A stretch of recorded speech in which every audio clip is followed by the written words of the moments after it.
देखो हंकार है जी ਜਿਹੜੀ ਸਰਕਾਰਾਂ ਤਾਂ ਲੋਕਾਂ ਦੀ ਹੁੰਦੀ ਆ, ਲੋਕ ਚੁਣਦੇ ਆ ਜੀ।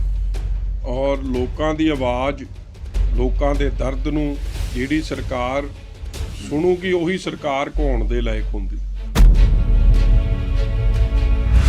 ਔਰ ਤਾਨਾਸ਼ਾਹੀ ਡਿਕਟੇਟਰਸ਼ਿਪ ਰਾਜ ਜਿਹੇ ਰਾਜ ਲੰਮਾ ਸਮਾਂ ਨਹੀਂ ਚੱਲਦੇ, ਉਹ ਸਮਾਂ ਜ਼ਰੂਰ ਉਹਨਾਂ ਨੂੰ ਮਿਲ ਜਾਂਦਾ, ਮਗਰ ਲੰਮੇ ਸਮੇਂ ਉਹ ਗੱਡੀ ਚੱਲਦੀ ਨਹੀਂ। ਦੇਸ਼ ਵਾਸੀਆਂ ਦਾ ਖੂਨ ਡੁੱਲਿਆ, ਉਹਦੇ ਵਾਸਤੇ ਤੁਸੀਂ ਜ਼ਿਕਰ ਤੱਕ ਨਹੀਂ ਕਰਦੇ, ਅਫਸੋਸ ਤੱਕ ਨਹੀਂ ਜ਼ਾਹਰ ਕਰਦੇ। ਇਹਦੇ ਨਾਲ ਦੋਗਲਾਪਣ, ਦੋਗਲੀ ਰਾਜਨੀਤੀ, ਹੰਕਾਰ ਬੜਾ ਕੁਝ ਝਲਕਦਾ। ਉਹ ਗੱਲ ਚੰਗੀ ਨਹੀਂ, ਪਤਾ ਨਹੀਂ ਕੀ ਗੱਲ ਹੈ ਕਿ ਭਾਜਪਾ ਹਲੇ ਵੀ ਆਪਣੀ ਅੜੀ ਤੇ ਅੜੀ ਆ, ਮਗਰ ਮੈਂ ਸਮਝਦਾ ਜਿੱਤ ਗੁਰੂ ਸਾਹਿਬ ਦੀ ਬਖਸ਼ਿਸ਼ ਨਾਲ ਕਿਸਾਨਾਂ ਦੀ ਹੋਊਗੀ। ਅਕਾਲੀ ਆਗੂ ਬਿਕਰਮ ਸਿੰਘ ਮਜੀਠੀਆ ਨੇ ਕੇਂਦਰ ਦੀ ਭਾਜਪਾ ਸਰਕਾਰ ਨੂੰ ਨਿਸ਼ਾਨੇ ਤੇ ਲਿਆ ਹੈ। ਮਜੀਠੀਆ ਦਾ ਕਹਿਣਾ ਹੈ ਕਿ ਸਰਕਾਰਾਂ ਲੋਕਾਂ ਦੀਆਂ ਹੁੰਦੀਆਂ ਨੇ, ਤਾਨਾਸ਼ਾਹੀ ਰਵੱਈਏ ਵਾਲੀਆਂ ਸਰਕਾਰਾਂ ਲੰਮਾ ਸਮਾਂ ਨਹੀਂ ਚੱਲਦੀਆਂ। ਉਹਨਾਂ ਕਿਹਾ ਕਿ ਸਮਾਂ ਭਾਵੇਂ ਥੋੜਾ ਜ਼ਿਆਦਾ ਲੱਗ ਜੇ, ਪਰ ਜਿੱਤ ਕਿਸਾਨਾਂ ਦੀ ਹੋਵੇਗੀ। ਕੋਈ ਗੱਲ ਕਰਨ ਤੋਂ ਪਹਿਲਾਂ ਸਭ ਤੋਂ ਪਹਿਲਾਂ ਤਾਂ ਮਲਕਪੁਰ ਵਾਲੇ ਬਾਬਾ ਜੀ ਉਹਨਾਂ ਕੋਲ, ਬਾਬਾ ਸੁਖਿੰਦਰ ਸਿੰਘ ਜੀ ਉਹਨਾਂ ਕੋਲ ਗੁਰੂ ਸਾਹਿਬ ਦੇ ਚਰਨਾਂ 'ਚ ਨਤਮਸਤਕ ਹੋਣ ਵਾਸਤੇ, ਗੁਰੂ ਸਾਹਿਬ ਦੀਆਂ ਖੁਸ਼ੀਆਂ ਲੈਣ ਵਾਸਤੇ ਇੱਥੇ ਆਏ ਹਾਂ। ਸਾਲਾਨਾ ਸਮਾਗਮ ਇੱਥੇ ਗੁਰੂ ਸਾਹਿਬ ਦੀ ਉਸਤਤ 'ਚ ਮਨਾਏ ਜਾਂਦੇ ਹੈ। ਇਸ ਵਾਰੀ ਗੁਰੂ ਤੇਗ ਬਹਾਦਰ ਸਾਹਿਬ ਸੱਚੇ ਪਾਤਸ਼ਾਹ ਦੇ 400 ਸਾਲਾਂ ਨੂੰ ਸਮਰਪਿਤ ਇਹ ਸਮਾਗਮ ਮਨਾਏ ਜਾ ਰਹੇ ਹੈ। ਨਗਰ ਕੀਰਤਨ ਵੀ ਨਿਕਲਣਾ, ਜਿੱਥੇ ਗੁਰੂ ਸਾਹਿਬ ਸਾਰਿਆਂ ਦੀ ਹਾਜ਼ਰੀ ਆਪਣੇ ਚਰਨਾਂ ਕਮਲਾਂ 'ਚ ਲਵਾਉਣ, ਸਾਨੂੰ ਸਮਤ ਬਖਸ਼ਿਸ਼ ਕਰਨ, ਚੰਗਾ ਜੀਵਨ, ਨੇਕ ਜੀਵਨ ਦੀ ਦਾਤ ਬਖਸ਼ਿਸ਼ ਕਰਨ, ਨਾਮ ਬਾਣੀ ਦੇ ਨਾਲ ਜੋੜਨ। ਇੱਥੇ ਮੇਰੀ ਇਹ ਅਰਦਾਸ ਹੈ। ਔਰ ਬੜੇ ਅਸੀਂ ਵਡਭਾਗੀ ਹਾਂ ਕਿ ਸਾਨੂੰ ਗੁਰੂ ਸਾਹਿਬ ਦੇ ਚਰਨਾਂ 'ਚ ਇੱਥੇ ਮਹਾਂਪੁਰਖਾਂ ਕੋਲ ਆਉਣ ਦਾ ਮੌਕਾ ਮਿਲਿਆ। ਜੀਠੀਆ ਸਾਹਿਬ, ਸਾਕਾ ਨਨਕਾਣਾ ਦੇ ਵੀ 100 ਸਾਲ ਹੋ ਗਏ ਨੇ ਐਸਜੀਪੀਸੀ ਵੱਲੋਂ ਤੇ ਸ਼੍ਰੋਮਣੀ ਅਕਾਲੀ ਦਲ ਵੱਲੋਂ ਮਨਾਏ ਜਾ ਰਹੇ ਨੇ ਇਸ ਇਲਾਕੇ ਦੇ ਵਿੱਚ, ਉਸ ਸੰਬੰਧੀ ਕੀ ਕਹਿਣਾ ਚਾਹੁੰਦੇ ਹੋ? ਦੇਖੋ, ਬੜੀ ਚੰਗੀ ਗੱਲ ਹੈ ਜੀ ਕਿ ਜਿੰਨੇ ਵੀ ਗੁਰੂ ਸਾਹਿਬ ਨਾਲ ਸੰਬੰਧਿਤ ਕੋਈ ਪੁਰਬ ਹੈ ਜਾਂ ਕੋਈ ਇਹੋ ਜਿਹਾ ਸਮਾਂ ਜਿਹੜਾ ਪਿਛਲੇ ਸਮੇਂ 'ਚ ਗੁਰੂ ਸਾਹਿਬ ਦੇ ਵਾਸਤੇ ਸਮਰਪਿਤ ਕੋਈ ਦਿਨ ਹੈ, ਉਹ ਜਿੰਨੇ ਵੀ ਸਤਿਕਾਰ ਨਾਲ, ਜਿੰਨੇ ਵੀ ਸ਼ਰਧਾ ਨਾਲ ਉਹਨਾਂ ਦੇ ਗੁਰਸਿੱਖਾਂ ਦੇ ਗੁਰੂ ਦੇ ਪੁਰਬ ਮਨਾਏ ਜਾਣ, ਉਹ ਚੰਗੀ ਗੱਲ ਹੈ। ਮੌਕਾ ਮਿਲਦਾ ਇੱਕ ਪਰਮਾਤਮਾ ਨਾਲ ਜੁੜਨ ਦਾ, ਮੌਕਾ ਮਿਲਦਾ ਹੈ ਬਾਣੀ ਨਾਲ ਜੁੜਨ ਦਾ।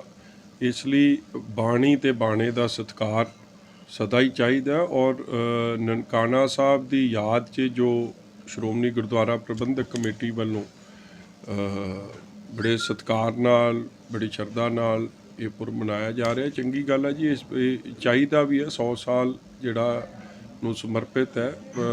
ਗੁਰੂ ਕਿਰਪਾ ਕਰੇ ਵੱਧ ਤੋਂ ਵੱਧ ਸੰਗਤ ਆ ਕੇ ਉਹਦੇ 'ਚ ਆਪ ਦਾ ਹਿੱਸਾ ਪਾਵੇ ਔਰ ਸਮਝੇ ਕਿ ਪਿਛਲੇ ਸਮਿਆਂ 'ਚ ਕਿਵੇਂ ਇਹ ਕਿਹੜੇ ਇਹ ਜਿਹੇ ਵਾਕਿਆ ਹੋਏ ਸੀ, ਜਿਨ੍ਹਾਂ 'ਚ ਬਹੁਤ ਕੁਝ ਸਿੱਖਣ ਦੀ ਲੋੜ ਹੈ, ਸਮਝਣ ਦੀ ਲੋੜ ਹੈ, ਕਹਾਂ ਸੁਚੇਤ ਰਹਿਣ ਦੀ ਵੀ ਲੋੜ। ਜੀਠੀਆ ਸਾਹਿਬ, ਬੜੀ ਤਰਾਸਦੀ ਹੈ ਇਸ ਵੇਲੇ ਕਿਸਾਨਾਂ ਦੀ। ਸ਼੍ਰੋਮਣੀ ਅਕਾਲੀ ਦਲ ਨੇ ਇੱਕ ਜਾਗ ਲਾਈ, ਦੇਸ਼ ਪੱਧਰੀ ਅੰਦੋਲਨ ਬਣਿਆ, ਤੁਸੀਂ ਵਜ਼ੀਰੀ ਵੀ ਛੱਡੀ ਕੇਂਦਰ ਦੀ, ਭਾਈਵਾਲੀ ਵੀ ਛੱਡੀ, ਹੁਣ ਕੇਂਦਰੀ ਮੰਤਰੀ ਨੇ ਜੋ ਉਹਨਾਂ ਨੇ ਸੰਸਦ ਵਿੱਚ ਆਵਾਜ਼ ਜਿਹੜੀ ਗੂੰਜੀ ਹੈ, ਪਰ ਅਜੇ ਵੀ ਭਾਜਪਾ ਜਿਹੜੀ ਟੱਸ ਤੋਂ ਮਸ ਨਹੀਂ ਹੋ ਰਹੀ, ਪੈਰ ਪਿੱਛੇ ਨਹੀਂ ਪੁੱਟ ਰਹੀ। ਕੀ ਕਹਿਣਾ ਚਾਹੁੰਦੇ? ਦੇਖੋ, ਹੰਕਾਰ ਹੈ ਜੀ। ਜਿਹੜੀ ਸਰਕਾਰਾਂ ਤਾਂ ਲੋਕਾਂ ਦੀ ਹੁੰਦੀ ਆ, ਲੋਕ ਚੁਣਦੇ ਆ ਜੀ। ਔਰ ਲੋਕਾਂ ਦੀ ਆਵਾਜ਼, ਲੋਕਾਂ ਦੇ ਦਰਦ ਨੂੰ ਜਿਹੜੀ ਸਰਕਾਰ ਸੁਣੂਗੀ ਉਹੀ ਸਰਕਾਰ ਘਾਉਣ ਦੇ ਲਾਇਕ ਹੁੰਦੀ। ਨਹੀਂ ਸੁਣੂਗੀ ਤੇ ਫਿਰ ਉਹਨੂੰ ਤਾਨਾਸ਼ਾਹੀ ਡਿਕਟੇਟਰਸ਼ਿਪ ਆਪਾਂ ਕਹਿ ਸਕਦੇ ਹਾਂ। ਔਰ ਤਾਨਾਸ਼ਾਹੀ ਡਿਕਟੇਟਰਸ਼ਿਪ ਰਾਜ ਜਿਹੇ ਰਾਜ ਲੰਮਾ ਸਮਾਂ ਨਹੀਂ ਚੱਲਦੇ, ਕੋਈ ਸਮਾਂ ਜ਼ਰੂਰ ਉਹਨਾਂ ਨੂੰ ਮਿਲ ਜਾਂਦਾ, ਮਗਰ ਲੰਮੇ ਸਮੇਂ ਉਹ ਗੱਡੀ ਚੱਲਦੀ ਨਹੀਂ। ਬੜੇ ਅਫਸੋਸ ਨਾਲ ਕਹਿਣਾ ਪੈਂਦਾ ਕਿ ਕਿਸਾਨਾਂ ਵਾਸਤੇ ਪੈਰਾਸਾਈਟ ਵਰਗੇ ਲਫ਼ਜ਼, ਅੰਦੋਲਨ ਜੀਵੀ ਜਿਹਨੂੰ ਕਿਹਾ, ਕਿ ਇਹ ਜੀ ਭਾਸ਼ਾ ਦਾ ਪ੍ਰਯੋਗ ਹੋਵੇ ਤੇ ਦੁੱਖ ਪਹੁੰਚਦਾ ਮਨ ਨੂੰ ਕਿ ਇਹ ਦੇਸ਼ ਖੇਤੀ ਪ੍ਰਧਾਨ ਦੇਸ਼ ਹੈ, ਪੰਜਾਬ ਖੇਤੀ ਪ੍ਰਧਾਨ ਸੂਬਾ ਹੈ। 100 ਤੋਂ ਵੱਧ ਕੀਮਤੀ ਜਾਨਾਂ ਚਲੀ ਗਈਆਂ ਨੇ ਇਸ ਅੰਦੋਲਨ 'ਚ। ਰੋਜ਼ ਖੁਦਕੁਸ਼ੀਆਂ ਦੀਆਂ, ਕਿਉਂਕਿ ਕਿਸਾਨੀ ਇੱਕ ਲਾਹੇਵੰਦ ਧੰਦਾ ਨਹੀਂ ਹੈ, ਔਰ ਖੁਦਕੁਸ਼ੀਆਂ ਦੀਆਂ ਖਬਰਾਂ ਲੰਮੇ ਸਮੇਂ ਤੋਂ ਸੁਣ ਰਹੇ। ਔਰ ਲੜਾਈ ਇੱਕੋ ਹੀ ਹੈ ਕਿ ਜਿਹੜਾ ਧੰਦਾ ਅੱਗੇ ਲਾਹੇਵੰਦ ਨਹੀਂ, ਤੇ ਆਪਾਂ ਇਹੋ ਜਿਹੇ ਕਾਨੂੰਨ ਲਿਆਵਾਂਗੇ ਜਿਹਦੇ ਨਾਲ ਦੋ ਕਾਰਪੋਰੇਟ ਘਰਾਣਿਆਂ ਨੂੰ ਇਕੱਲਾ ਫਾਇਦਾ ਪਹੁੰਚੇ ਉਹ ਗੱਲ ਚੰਗੀ ਨਹੀਂ। ਪਤਾ ਨਹੀਂ ਕੀ ਗੱਲ ਹੈ ਕਿ ਭਾਜਪਾ ਹਲੇ ਵੀ ਆਪਣੀ ਅੜੀ ਤੇ ਅੜੀ ਹੈ, ਮਗਰ ਮੈਂ ਸਮਝਦਾ ਜਿੱਤ ਗੁਰੂ ਸਾਹਿਬ ਦੀ ਬਖਸ਼ਿਸ਼ ਨਾਲ ਕਿਸਾਨਾਂ ਦੀ ਹੋਊਗੀ, ਕਿਉਂਕਿ ਸੱਚੇ ਪਾਤਸ਼ਾਹ ਨੇ ਆਪ ਹਲ ਵਾਇਆ।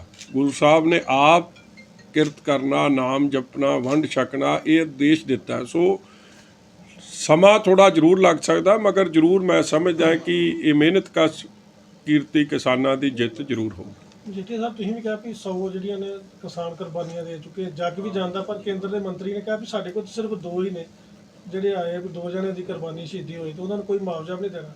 ਕੀ ਮੰਨਦੇ ਹੋ ਵੀ ਇੰਨੀ ਸਰਕਾਰ ਜਿਹੜੀ ਹੈ ਮਤਲਬ ਆਪਣੀ ਜਿੱਤ 'ਚ ਅੜ ਗਈ ਹੈ, ਉਹਨਾਂ ਨੂੰ ਅੰਕੜੇ ਵੀ ਨਹੀਂ ਦਿਖਾਈ ਦੇ ਰਹੇ? ਦੇਖੋ, ਰੈਕਗਨਾਈਜ਼ ਨਹੀਂ ਕਰ ਰਹੇ ਤਾਂ ਗੱਲ ਬੜੀ ਸਿੱਧੀ ਹੈ। ਪ੍ਰਧਾਨ ਮੰਤਰੀ ਸਾਹਿਬ ਜਦੋਂ ਇੰਡੋਨੇਸ਼ੀਆ 'ਚ ਜਹਾਜ਼ ਡਿੱਗਿਆ ਉਹਦੇ ਬਾਰੇ ਜ਼ਿਕਰ ਕੀਤਾ, ਚਲੋ ਠੀਕ ਹੈ, ਕਰਨਾ ਵੀ ਬਣਦਾ, ਮਗਰ ਤੁਹਾਡੇ ਆਪਣੇ ਦੇਸ਼ ਵਾਸੀਆਂ ਦਾ ਖੂਨ ਡੁੱਲਿਆ, ਉਹਦੇ ਵਾਸਤੇ ਤੁਸੀਂ ਜ਼ਿਕਰ ਤੱਕ ਨਹੀਂ ਕਰਦੇ, ਅਫਸੋਸ ਤੱਕ ਨਹੀਂ ਜ਼ਾਹਰ ਕਰਦੇ। ਇਹਦੇ ਨਾਲ ਦੋਗਲਾਪਣ, ਦੋਗਲੀ ਰਾਜਨੀਤੀ, ਹੰਕਾਰ ਬੜਾ ਕੁਝ ਝਲਕਦਾ। ਉਹ ਰੈਕਗਨਾਈਜ਼ ਕਰਨ ਨਾ ਕਰਨ, ਦੁਨੀਆ ਦੇ ਲੋਕ ਕਰ ਰਹੇ।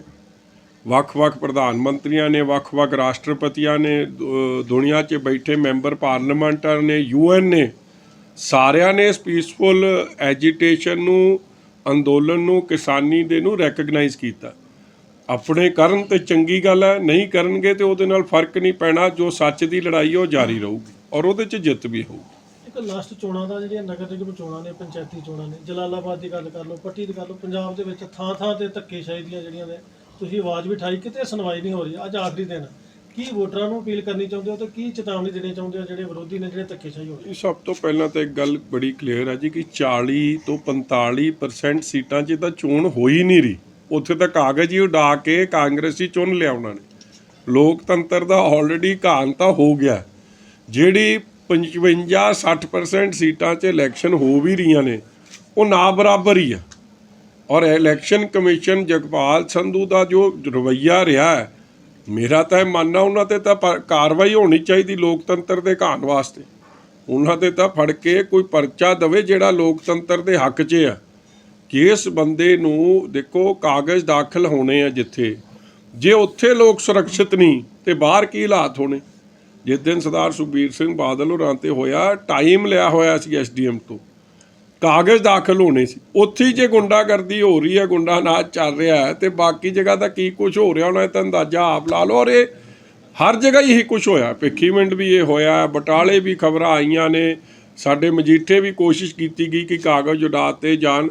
ਮਗਰ ਇਸ ਮਾਹੌਲ 'ਚ ਇਲੈਕਸ਼ਨ ਤੇ ਇੰਨਾ ਖਰਚ ਵੀ ਕਰਨਾ, ਲੋਕਤੰਤਰ ਨੂੰ ਬਹਾਲ ਵੀ ਨਹੀਂ ਰਹਿਣ ਦੇਣਾ। ਮੈਂ ਸਮਝਦਾ ਜਿਹੜੇ ਅਫਸਰ ਕਤਾਈ ਕਰ ਰਹੇ ਆ ਉਹਨਾਂ ਨੂੰ ਵੀ ਜਵਾਬ ਦੇਣਾ ਪਊਗਾ। ਮੇਰੀ ਤਾਂ ਲੋਕਾਂ ਅੱਗੇ ਅਪੀਲ ਆ ਕਿ ਉਹ ਤਗੜੇ ਰਹਿਣ, ਡਰਨ ਨਾ, ਔਰ ਲੋਕਤੰਤਰ ਦੀ ਬਹਾਲੀ ਵਾਸਤੇ ਆਪ ਦਾ ਯੋਗਦਾਨ ਪਾਉਣ। ਮੁਸ਼ਕਿਲ ਬੜਾ, ਕਿਉਂਕਿ ਜਿੰਨਾ ਵੋਟਰ ਨੇ, ਕੋਈ ਦਿਹਾੜੀਦਾਰ ਹੈ, ਕੋਈ ਛੋਟਾ ਦੁਕਾਨਦਾਰ ਹੈ, ਉਹਨੂੰ ਕਦੇ ਐਕਸਾਈਜ਼ ਵਾਲਾ ਪਰੇਸ਼ਾਨ ਕਰ ਰਿਹਾ, ਕਦੇ ਟੈਕਸ ਵਾਲਾ ਪਰੇਸ਼ਾਨ ਕਰ ਰਿਹਾ, ਕਦੇ ਬਿਜਲੀ ਵਾਲੇ ਦਾ ਰੇਡ ਹੋ ਰਿਹਾ, ਕਦੇ ਪੁਲਿਸ ਉੱਤੇ ਦਬਾ ਰਹੀ ਹੈ, ਥਾਣੇਦਾਰ ਤਾਂ ਕਈ ਆਪ ਹੀ ਚੋਣ ਪ੍ਰਚਾਰ 'ਚ ਉਤਰੇ ਕਾਂਗਰਸ ਲਈ। ਸੋ ਇਹਨਾਂ ਹਾਲਾਤਾਂ 'ਚ ਕਿਹੜੀ ਇਲੈਕਸ਼ਨ ਰਹਿ ਗਈ ਹੈ, ਇਹ ਵੇਖਣ ਦੀ ਗੱਲ ਹੈ। ਅੱਜ ਵੋਟਰ ਲਿਸਟਾਂ ਬਦਲ ਦਿੱਤੀਆਂ। ਕੋਈ ਲੋਧੀ ਨੰਗਲ ਸਾਹਿਬ ਕਹਿ ਰਹੇ ਨੇ ਕੈਂਡੀਡੇਟਾਂ ਦੇ ਵੀ ਇਲਾਕੇ ਅੱਜ ਬਦਲ ਦਿੱਤੇ, ਜਿਹੜੇ ਚੋਣ ਲੜੇ ਦੂਜੇ, ਉਸ ਸੰਬੰਧੀ ਵੀ ਕੋਈ ਕਾਫੀ ਧੱਕੇ? ਉਹ ਸਵੇਰੇ ਤੱਕ ਬੰਦੇ ਬਚੇ ਰਹਿ ਜਾਣ, ਇੰਨੀ ਬੜੀ ਪ੍ਰਾਪਤੀ ਹੈ, ਤੁਸੀਂ ਵੋਟਰ ਲਿਸਟ ਬਦਲਣ ਦੀ ਗੱਲ ਕਰ ਰਹੇ ਹੋ। ਅੰਮ੍ਰਿਤਸਰ ਦੀਆਂ ਵੋਟਾਂ ਬਟਾਲੇ ਨਾਲ ਕਰਦੇ ਨੇ ਇਹ, ਜਿਹੜੀ ਸਪੀਡ ਨਾਲ ਲੱਗੇ ਆ। Thank you. ਮਜੀਠੀਆ ਨੇ ਪ੍ਰਧਾਨ ਮੰਤਰੀ ਵੱਲੋਂ ਕਿਸਾਨਾਂ ਨੂੰ ਅੰਦੋਲਨਜੀਵੀ ਕਹਿਣ ਦੀ ਵੀ ਸਖਤ ਸ਼ਬਦਾਂ 'ਚ ਨਿੰਦਾ ਕੀਤੀ ਹੈ। ਮਜੀਠੀਆ ਬਟਾਲਾ ਦੇ ਪਿੰਡ ਮਲਕਪੁਰ 'ਚ ਸ੍ਰੀ ਗੁਰੂ ਤੇਗ ਬਹਾਦਰ ਜੀ ਦੇ 400 ਸਾਲਾ ਪ੍ਰਕਾਸ਼ ਪੁਰਬ ਨੂੰ ਸਮਰਪਿਤ ਸਮਾਗਮ 'ਚ ਸ਼ਿਰਕਤ ਕਰਨ ਪਹੁੰਚੇ ਸਨ।